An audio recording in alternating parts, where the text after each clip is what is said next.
Rod, education. So this report comes out, but you actually have your own plan, which I want to hear about. Well, I do, and I think quite a few people might go along with it. It's also partly a Social Democratic Party plan, although they don't know it yet. But it's important. It's important because we do have to transform the way education is done in this country, because we are not educating kids for a modern economy. And what I think we need to do, first off, is selection at the age of 11, not by an 11 plus, which easily favours the middle class kids, but by SATs tests that have been and assessments by teachers. But that's only 15% of the kids. What we need to do with the other, and they would go to grammar schools. What we need to do with the other schools is to make them, as was envisaged in 1945, proper technical schools, where stuff like engineering and design and technology and computer programming and computer design and all that are given absolutely equivalent status in that syllabus with the academic subjects such as history and gender studies, all that kind of stuff. That's what we need to do at the age of 11. I think we also need to reduce the number of people who go to university from the current 40%, which is the wrong aspiration of the Blair government.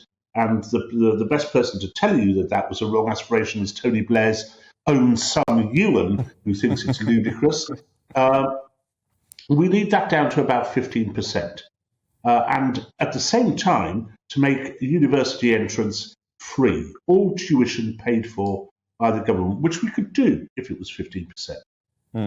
But then we need to give the same amount of kudos and status to apprenticeships, to vocational qualifications, to on-the-job training, to all that stuff which we have left behind that we give to university degrees.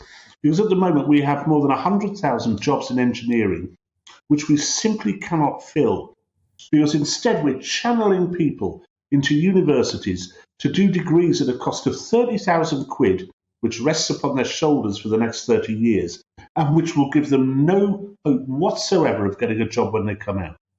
And Rob, what about... Oh, sorry, you go.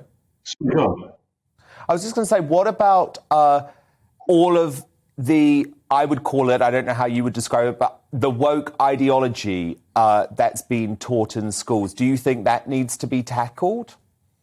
Absolutely, Dan. I mean, dead right. And right from the top, we ought to have zero tolerance of bad behaviour, and teachers ought to be instilling discipline and obedience to very, very old-fashioned ideas into those kids, so that there's a safer environment for the children, and the teachers are there as authority figures rather than as pretend best friends for their students, which is what we have too often at the moment. And then, Rob, sorry, I was just going to say, obviously, you've had this run-in at a university recently, which we spoke about.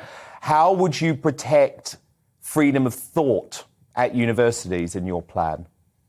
Well, two things. Firstly, to go back to comprehensive schools, or as they would now be, technical colleges and grammar schools, I think there should be no gender propaganda whatsoever piled into those schools. Nil, zilch, absolutely nothing, with the removal of Stonewall and all its machinations. Okay. At university, it should be absolutely clear to everybody who goes to university, and they should probably sign a proclamation to this extent when they go in.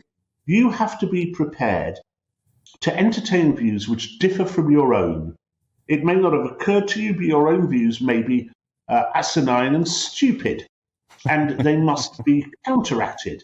You must hear a divergence of opinion, whether you're on the right, whether you're on the left. No matter where you are, there should be no problem with you hearing things which may cause you offence if you're kind of lily-livered. And if you're incapable of doing that, you should not be at university. Rod, I like it.